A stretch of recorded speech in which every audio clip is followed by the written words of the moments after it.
Ele vai passar para nós lá e se precisar dar alguma lembradinha, a gente vai dar uma lembrada no slide até chegar no ponto que é nosso treinamento de hoje, tá? Então vamos lá. Bom, os textos que nós já lemos do começo, essa imagem já fala tudo, que é a respeito da ascensão de Jesus. Quando Jesus ele subiu aos céus, ele voltou para o seu trono, para o seu lugar de direito, o lugar original, foi para a sua glória. Então, Deus ele não faz nada em vão. Quando aconteceu a ascensão de Jesus ele subiu, e de fato o lugar dele é lá no alto.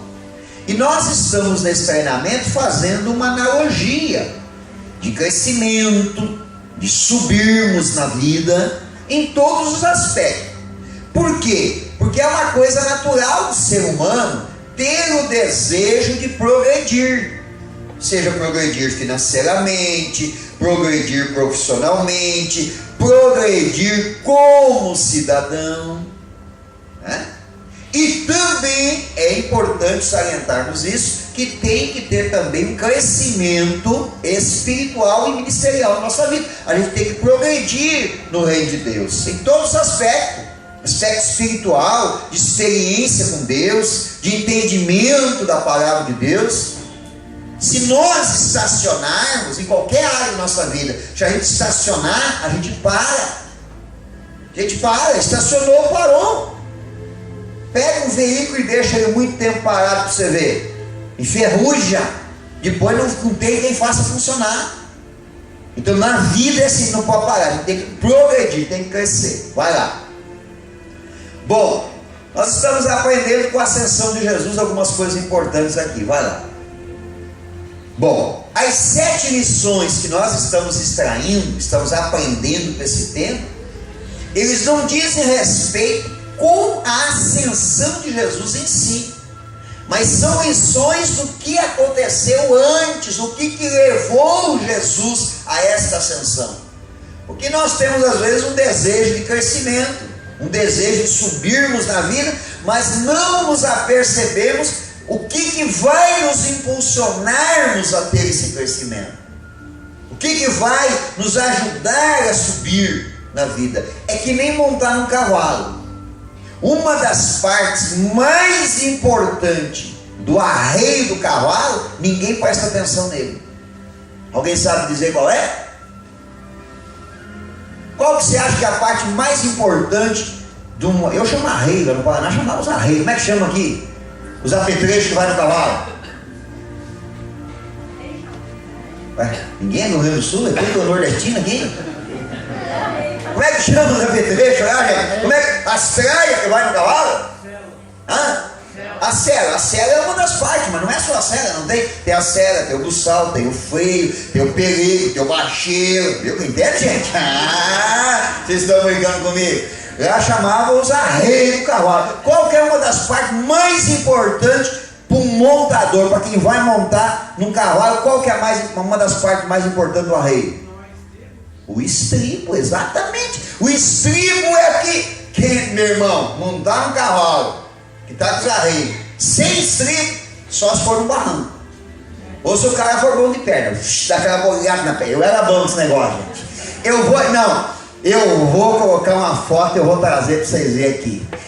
Se eu não me engano, com 9 anos de idade, eu em pé em cima do cavalo. Vou trazer, tem aquela sua foto. Eu já fui meio metido a vaqueiro já. O estribo é importante. O estribo é que nos dá apoio para nós impulsionarmos e subirmos no cavalo. Só que às vezes, e não é só isso, durante a cavalgada, o estribo é que te dá a segurança, vai assim, né? E o pé lá não sei o que dá. Não é assim? Então, só que a gente nem vê. O estribo a gente nem dá muita importância, fica pisando nele. O estribo é importante. Então tem partes importantes na nossa vida que nós temos que prestar atenção, irmãos, que são eles que nos dão apoio para a gente subir. A gente quer subir, a gente quer melhorar, a gente quer mudar a vida, a gente quer, falando sobre a célula, a gente quer que a célula vá adiante. mas a gente esquece de observar os estribos importantes da nossa cavalgada na nossa célula. Vamos lá! Glória a Deus. Amém! Oi, tá vendo que os pentecostais aí? Lição número 1: Jesus, ele viveu dentro da normalidade. Ele não deixou que nada tirasse ele de uma vida normal. Irmão, não deixe que nada tire você da normalidade. Porque você está vivendo hoje aqui, ok? Está vivendo aqui, não. Ah, pastor, meus olhos estão lá na frente. Amém. Não tire os olhos lá do sucesso lá na frente, mas viva a tua realidade hoje, dentro da normalidade. Não queira fazer do teu hoje algo que ainda não é real, algo que ainda não aconteceu. Jesus, ele vivia dentro da normalidade. Quer dizer, enquanto não chegou a hora dele se manifestar como filho de Deus, ele viveu ali. O texto que nós lemos aí, que é Lucas 2, 41 e 42, ele estava sujeito à mãe Maria e ao pai José. Se sujeitava a eles, porque ele estava vivendo dentro da normalidade. Vai. Segunda lição: Jesus estava na legalidade do batismo. Mateus capítulo 3, versículo 13 e 15, Jesus foi se batizar nas águas do Rio Jordão. Quando chegou lá, João Batista disse para ele: como é que pode o meu Senhor vir a mim para ser batizado por mim? Eu não sou digno nem de desatar as correias das vossas sandálias. O que Jesus respondeu para ele? Por enquanto importa que seja assim. Assim, temos que andar dentro da legalidade. Então Jesus andava na legalidade do batismo. Ele soube andar dentro da legalidade. Amém? Vai lá. Lição de número 3. Jesus, ele foi provado. Mateus capítulo 4, versículo 1 até 11, diz que o Espírito de Deus levou Jesus ao deserto, onde ele orou e jejuou 40 dias, e foi tentado pelo diabo. Essa foi a provação. Irmão, o povo cristão, principalmente os crentes, confunde provação. O pessoal acha que ser provado é quando enfrenta doença, enfrenta problema financeiro, enfrenta problema familiar, né? Eu vou provar para você que nem sempre é provação. Na maior parte das vezes, sabe o que é? Sabe o que é? Colheita. Vou dar alguns exemplos. A irmã diz assim: pastor, eu estou passando uma provação com meu marido. Ele vai todo dia para o boteco vender lá bêbado. Irmã, quando você foi casar com ele, como é que ele era? Ah, pastor, ele bebia uns tragos assim. Já era uma amostra do que poderia acontecer. A irmã insistiu no casamento. Hoje tem um pinguço do lado dela. Vai dizer que é aprovação? Aí ela diz assim. Aí pergunta para a irmã: faz quanto tempo que você está sendo provada, irmã? Ih, faz 20 anos. Não é aprovação não, irmã. É colheita. Vou dar um outro exemplo. Eu dei testemunho agora, no mês de março. Eu dei o testemunho do milagre que Jesus fez na minha vida. Durante 11 anos eu tomei remédio para pressão. Ainda essa semana eu fui fazer a avaliação médica para renovar a carteira. O médico aferiu a minha pressão e disse assim: está excelente, 12 por 8. É o God, né? 11 anos eu tomei remédio para pressão. 11 anos eu orei. 11 anos eu fiz campanha para ser curado, porque eu não queria ficar dependente, porque eu sei que vai cada vez aumentando mais. Eu poderia chegar para vocês e dizer assim: irmãos, eu estou sendo provado, porque eu sou hipertenso. Colheita. Até o dia que Deus falou comigo, disse assim: te esforça que eu te ajudarei. Que esforço eu tive que fazer, irmão? O esforço da dieta para emagrecer. Eu emagreci, acabou a pressão. Então eu vou dizer que o problema de pressão que eu tinha de saúde é uma provação? Não quer dizer, irmão, não quer dizer que em algum momento a gente possa sim ser provado por Deus com alguma enfermidade. Mas a provação, irmão, sempre ela é curta, ela vem, mas ela depois ela acaba. Eu já vou explicar um pouquinho mais. Deixa eu dar um outro exemplo. Pastor, eu estou sendo provado na área financeira. Por quê, irmão? Ah, pastor, não tem dinheiro para nada. O irmão trabalha, Deus me livre. O cara não trabalha e ele diz que está sendo provado por Deus porque não tem dinheiro. Não é provação, não. Irmão, sinto informar, Deus não tem nada a ver com essa história. É que nem a irmãzinha que apareceu com... Não foi aqui, tá? A irmãzinha apareceu com aquele boleto do cartão de crédito pedindo para orar, porque ela estava sendo provada por Deus. Pastor, estou sendo provada por Deus, das finanças, pastor. E olha que eu sou dizimista e ofertante. Aí o pastor falou, tá, irmão, o que está acontecendo? Ela trouxe aquela listona, aquela dívida estava virando uma bola de neve, porque ela ia lá e pagava só o mínimo, e aquilo vai, o juro é violento, aquilo ali, pensa, nossa, naquilo ali. Aí o pastor perguntou para ela assim, tá, irmã, mas Deus está permitindo essa aprovação? Está permitindo, pastor, mas Deus tem muita fé, quero que o senhor olhe aqui, ó, Deus vai queimar em nome de Jesus essas contas aqui. Aí o pastor Lulu estava lá na loja, não sei o que, supermercado. A irmã foi a irmã que comprou isso aqui, fui eu, pastor.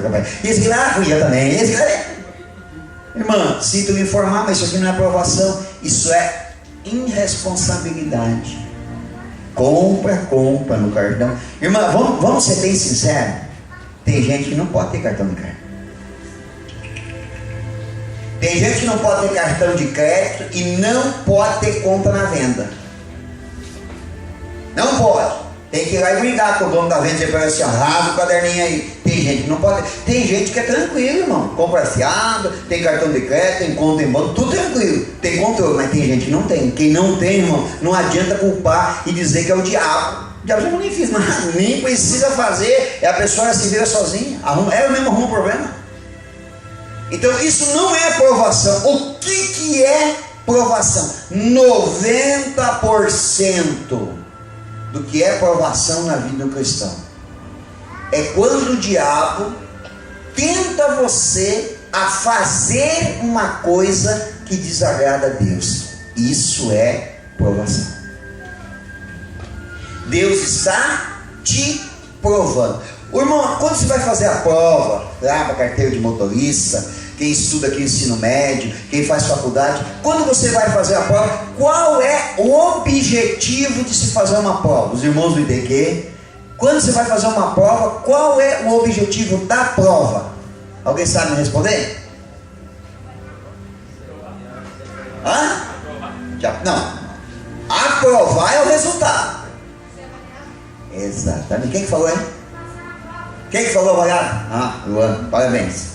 É avaliar como está o teu conhecimento. Se você, naquele período que recebeu informações, se você realmente absorveu aquelas informações e você aprendeu sobre aquilo, então vai testar os teus conhecimentos. Por que Deus nos prova?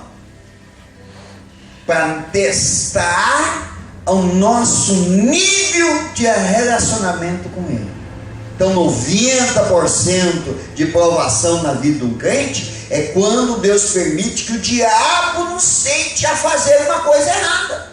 Por exemplo, o casal está namorando, está tudo legalzinho, tudo na legalidade, na bênção.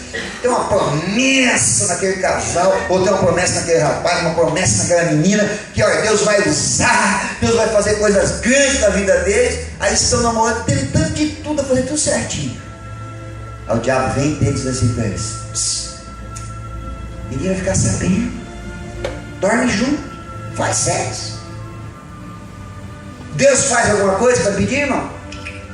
Deus não faz nada, que nem aconteceu lá com Adão e Eva no Jardim do Éden. Deus não interfere. Por quê?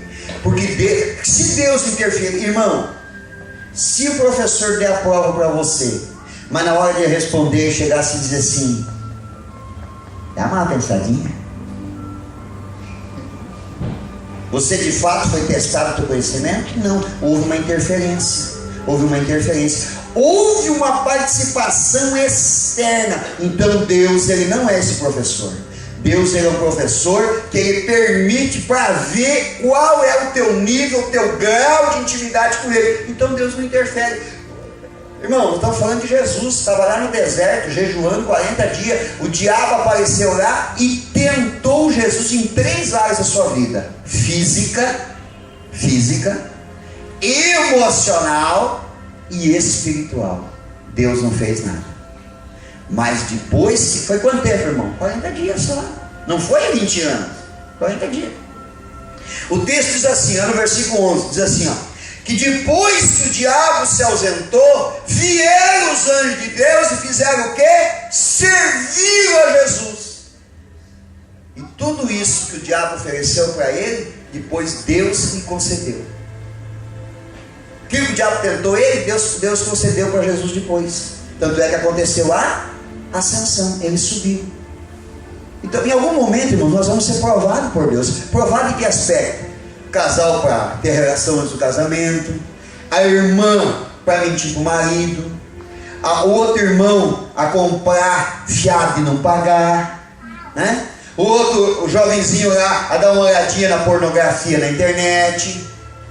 Isso é provação. O diabo vai tentar para levar você a pecar. Aí como que eu vou? Aí vem o resultado que o irmão falou: será aprovado. Quando que eu sou provado e aprovado? Quando eu de fato faço uso daquilo que eu aprendi. Aí chega no final, eu tiro média suficiente para passar. Eu sou aprovado. Eu não cedi à tentação. Amém? Amém? Ninguém cresce na obra de Deus, no reino de Deus, com as coisas de Deus. Ninguém cresce sem antes ser provado por Deus. A aprovação, irmão, não vai vir como... Por isso que eu disse, irmãos, talvez Deus permita alguma aprovação na nossa vida que envolva uma dessas áreas. Talvez sim.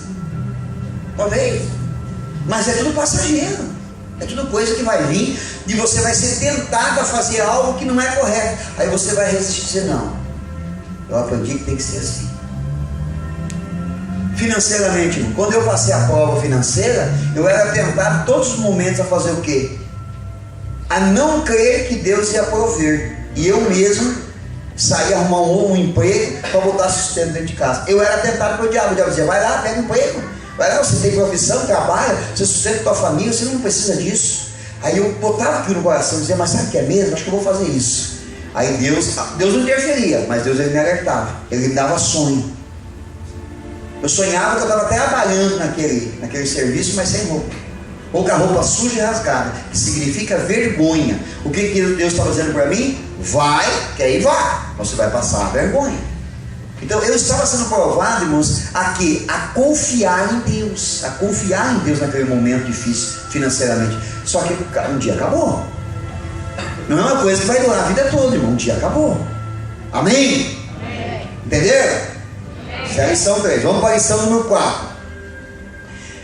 Jesus, ele cumpriu o seu chamado. Ele cumpriu o seu chamado. Irmã, para crescer no ministério, para ir adiante na nossa vida, a gente tem que cumprir o que Deus colocou em nossas mãos. Pode ser a coisa mais simples do mundo, pode ser a coisinha mais simples do mundo, mas se nós não cumprirmos isso, nós não vamos ser aprovados por Deus e não vamos crescer e subir no ministério. Tem gente que pega coisinha tão pequena para fazer e não faz. E que desafio grande, para quê? Igual o rapaz que estava orando que ele queria ir para a Índia para pregar o Evangelho. Queria ir para a Índia para pregar o Evangelho. E orava a Deus. Aí um dia Deus perguntou para ele: você já pregou o Evangelho aí para os teus vizinhos? Não. Já pregou o Evangelho onde você trabalha? Não. Por quê? O pessoal aqui, eles são de zombar muita gente. O povo que é muito incrédulo. Deus falou: tu quer ir na Índia, onde tem até gente que é canibal. Muito bom. Ele não pregava o Evangelho para os vizinhos, porque os vizinhos podiam zombar dele. Aí na Índia, que os caras até comer gente come, ele queria ir. Tem coerência nisso, irmão? Não tem. Então cumpre o chamado. Cumpre o chamado que Deus te deu. Amém? Vamos lá. Lição de número 5. Jesus ele formou e treinou discípulos. Nós lemos aí, né, Mateus 28, 18 e 20, que fala, né, e por todo mundo, e fazer discípulos das nações, batizando no nome do Pai, do Filho e do Espírito Santo, enfim, né? E Lucas capítulo 10, versículo 1 até o versículo 12, em que Jesus enviou aqueles 70. O que ele fez, irmão? O que ele fez? Eu falei semana passada. Primeiro ele fez. Fez, todo mundo olhando. Olha como é que faz. Fez. Depois ele ensinou. Gente, ó, tem que fazer assim. Aí depois ele chamou e disse assim: vem cá, vamos junto fazer comigo. Aí fizeram junto. Aí depois ele mandou eles fazerem e ele ficou observando. Então quando Jesus enviou aqueles 70, não mandou eles do nada. Irmã, olha bem, eu espero, eu tenho ensinado, né? Eu tenho ensinado, eu sei que a maioria dos líderes eles colocam em prática o que eu ensino. Mas eu não sei se todos fazem exatamente do jeito que eu faço. Mas eu pego coisinhas bem simples assim da célula e às vezes eu dou para alguém fazer. Peço para alguém fazer, eu sugiro para alguém fazer, ou deixo assim meio que uma deixa. Para quê? Para que a pessoa ela comece a ter experiência. Não é só experiência prática do fazer, é experiência espiritual. Hoje ainda conversava com um pastor e ele perguntou para mim: ô pastor, o senhor fez igual face a face? Eu falei: fiz. Como é que foi? Eu falei: foi uma benção. Pois é, e tal. E ele falando comigo ali, eu falei: pega aqui, ó, deixa eu falar um negócio para você. Sabe aonde está o segredo do face a face? 50% é no dia, mas os outros 50% é antes do face a face. É a preparação que vem antes.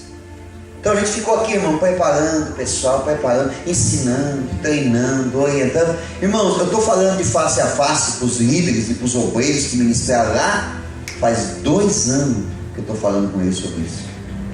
Sempre que possível, que dá um assunto, dá uma oportunidade, eu falava alguma coisa para eles, ensinava eles alguma coisa. Isso é treinamento, irmão, isso é treinamento. Então as pessoas elas têm que ser. Jesus fazia isso, irmãos. Treinava esse. Eu falei isso semana passada. Cada episódio do que acontecia, Jesus extraía um ensinamento para eles. Todos os episódios narrados na Bíblia, eles não foram apenas bênçãos ou milagres que Jesus operou para mostrar para nós assim: olha como Jesus fez milagre. Todos eles trazem consigo um grande ensinamento para nós. Aliás, pode pegar a Bíblia de Gênesis e Apocalipse, pode escolher qualquer texto que você quiser, leia em casa e traga para mim, que eu mostro para você em qualquer texto da Bíblia um ensinamento que tem ali, que cabe para o dia de hoje. Qualquer acontecimento da Bíblia é um ensinamento para nós. Isso é treinamento. Por isso, irmã, daqui a dias eu vou voltar nesse assunto de novo, as 5 colunas de sucesso. Então é importante, a gente tem que aprender muito, irmão. Tem que aprender. E para isso, não dá para ser muito preguiçoso, não. Tem que ler a Bíblia, tem que ler. Eu vejo a diferença nas células, irmão, daqueles irmãos que não ficam apenas com a mensagem domingo à noite, mas pegam a Bíblia antes da célula, procuram ler um pouquinho mais, o que o pastor quis pregar ali, da onde que ele extraiu, da onde que veio aquela informação. Dá trabalho, gente, mas é aí que dá crescimento. E eu vejo irmãos já despontando na célula. Hoje a gente vê os nossos obreiros, todos eles bem qualificados, mas há um empenho no aprendizado, querer aprender cada vez mais, aprender cada vez mais, aprender cada vez mais. Então Jesus ele formou, treinou discípulos. Lição de número 6. Jesus enfrentou a cruz. Então vamos ler o texto. Mateus 26, 47 e 56. Glória a Deus. Mateus 26, 47 até o 56.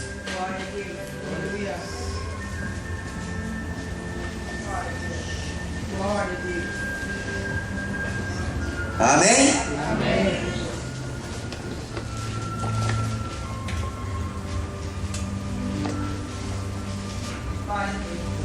Glória a Deus. Ainda estou ouvindo folhas Glória a Deus. sendo manuseadas. Na hora que acabar, a gente vê. Glória a Deus. Hein? Falava ele ainda, e eis que chegou Judas, um dos 12, e com ele grande turba, com espadas e porretes, vinda da parte dos principais sacerdotes, dos anciãos do povo. Ora, o traidor lhes tinha dado este sinal: aquele a quem eu beijar é esse, prendei-o. E logo aproximando-se de Jesus lhe disse: salve, mestre, e o beijou. Jesus, porém, lhe disse: amigo, para que vieste? Nisso, aproximando-se eles, deitaram as mãos de Jesus e o prenderam.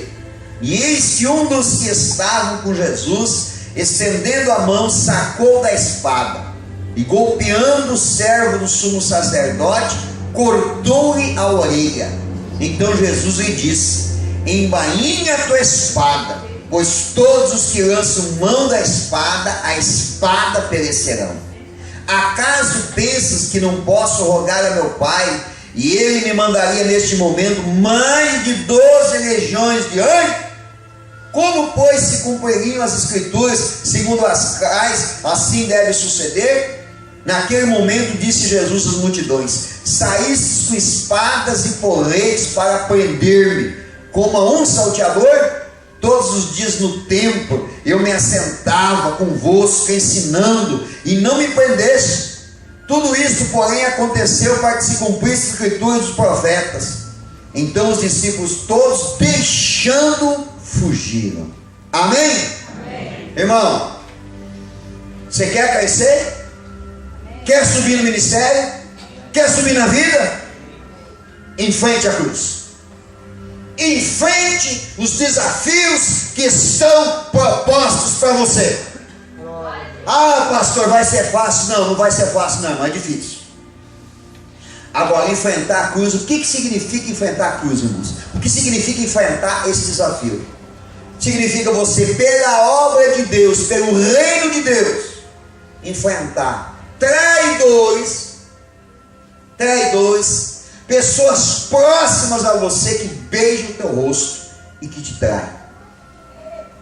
É necessário enfrentar os que te abandonam, sem levar isso para o lado pessoal, que vão abandonar mesmo.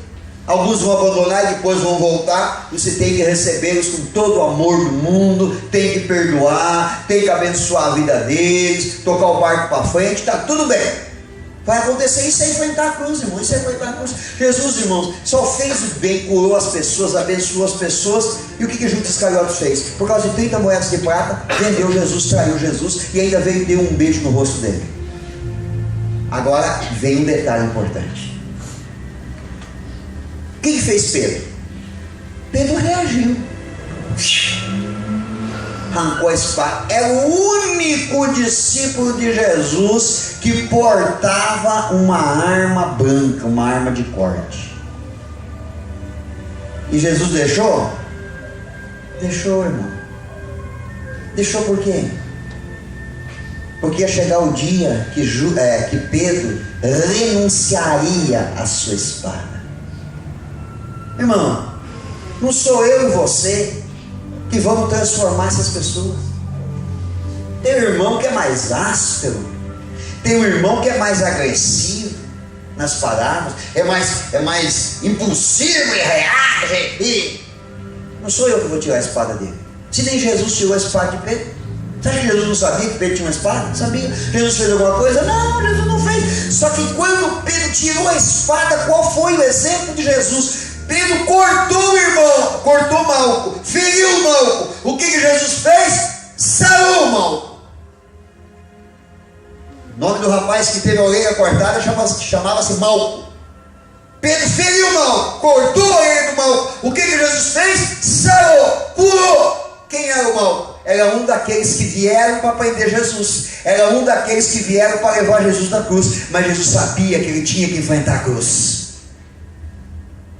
Irmão, vai ter gente que vai sair ferindo todo mundo por aí, mas não é o nosso papel, irmão, ferir as pessoas. que Jesus olhou para Pedro e disse assim: Pedro, se eu quisesse, Deus, o meu Pai, enviaria 144 mil anjos, porque 12 legiões são 144 mil anjos. Deus enviaria 144 mil anjos para me defender. Deus não mandou porque não precisa, eu tenho que enfrentar a cruz. Pedro, guarda a tua espada.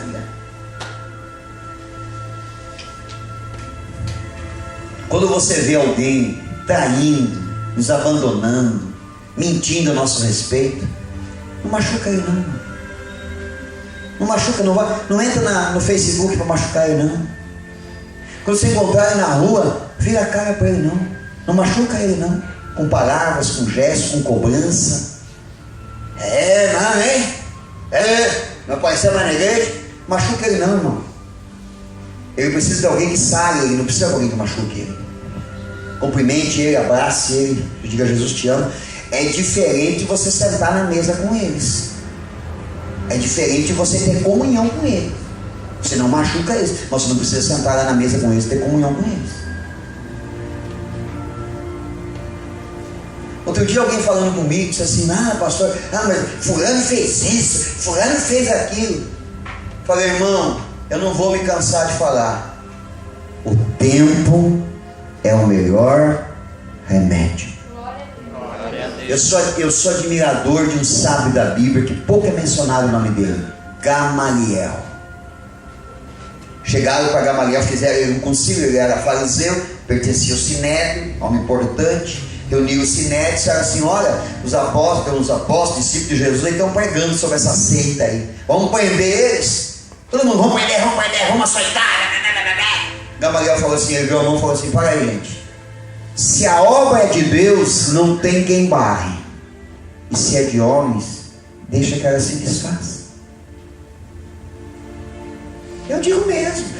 Às vezes tem gente que sai daqui, irmão, sai daqui espraguejando, falando mal de nós, né? Falando mal do pastor, inventando mentiras a respeito do pastor.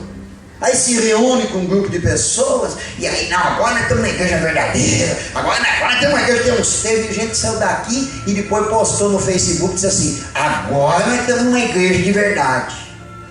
Aí eu olho e disse: eu vou entrar lá para ferir irmão? Ou não, eu só olho e digo assim: o tempo é o melhor remédio.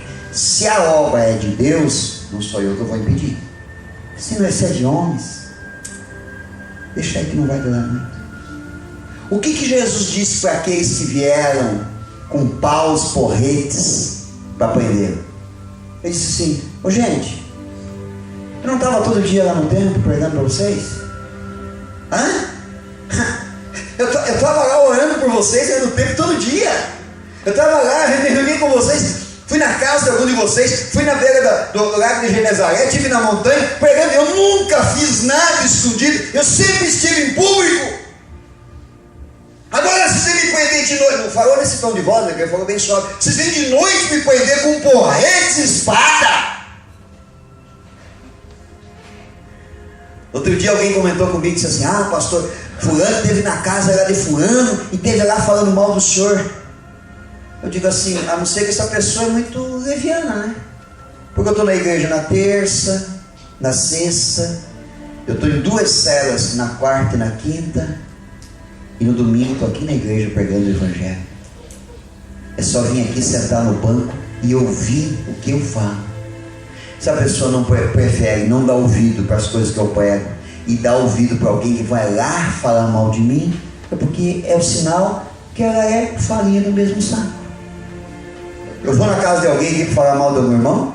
Alguém? Alguma vez eu fui na casa de alguém de vocês aqui para falar mal de alguém? Não. Por quê? Porque eu já aprendi há muito tempo que a gente não deve ferir as pessoas. A gente deve sarar, curar elas.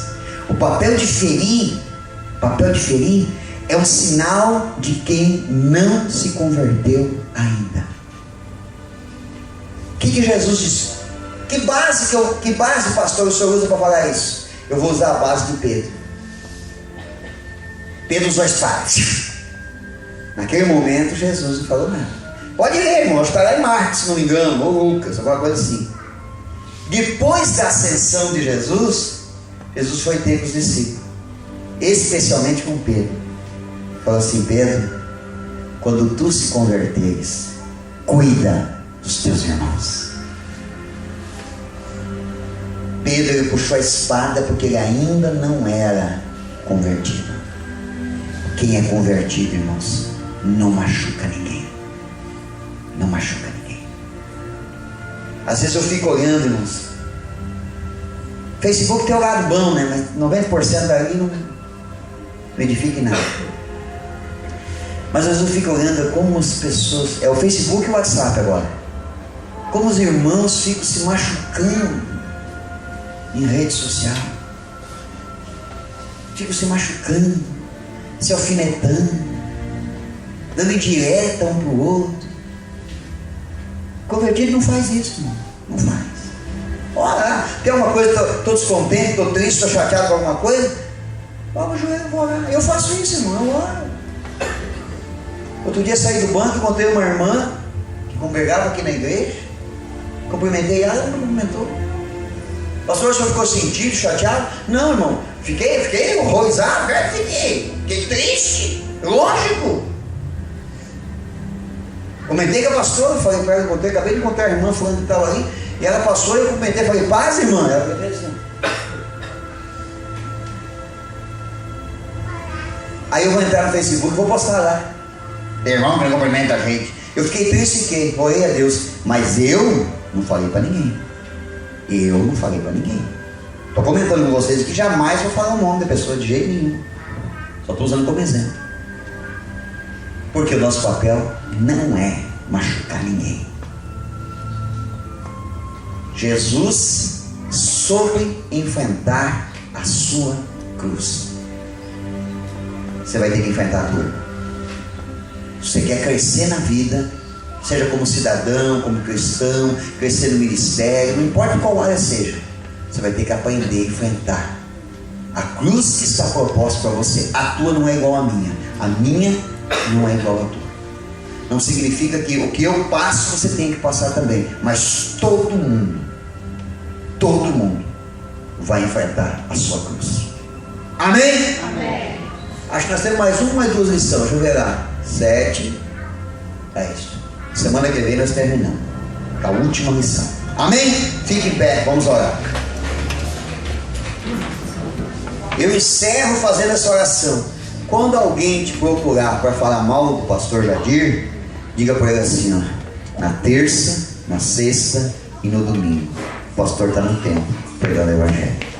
Não está de casa em casa falando mal. Quando vai numa casa, eu vou lá na casa da célula, eu vou lá na casa do Mike na célula. Quando eu vou numa casa, eu vou para a célula para orar pelas pessoas, falar das coisas de Deus. Não é para falar mal de ninguém. Amém? Glória a Deus. Feche teus olhos um instante. Senhor nosso Deus, Pai amado, em nome de Jesus, nós agradecemos por esta noite. Agradecemos pelo ensinamento, pelo treinamento, pela orientação que o Senhor sempre nos concede, Pai. E nós te glorificamos por isso, Senhor. Nós te bendizemos por isso, que o Senhor é maravilhoso. Que essa palavra, Senhor, ela se transforme, Senhor Deus, em algo produtivo nas nossas células. Mas que ela também sirva para muitas pessoas aqui crescerem no ministério, crescerem espiritualmente, crescerem na obra, crescerem como pessoas, como cristãos, crescerem na vida, crescerem na família. Que essa palavra se transforme em bênção na vida dos teus filhos.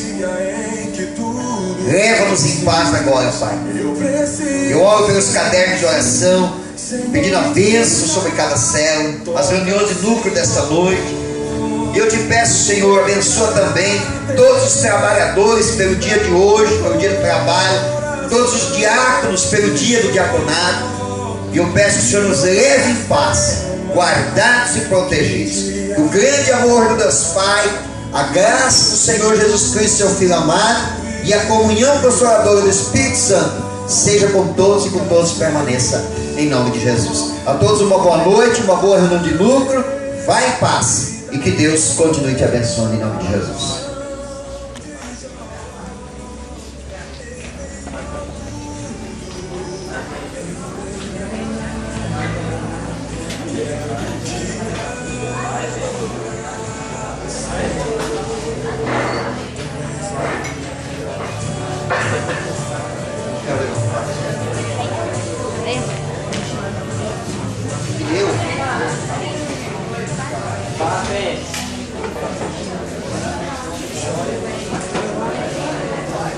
Leva ali, leva ali.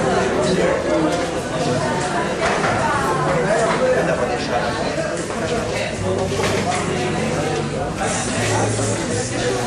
Deixa de fora. Cadê? Saiu aqui, vazio. Aí eu ia falar pra ti que eu esqueci. Saiu ali, ele vai dar um minutinho. Ou tabaco.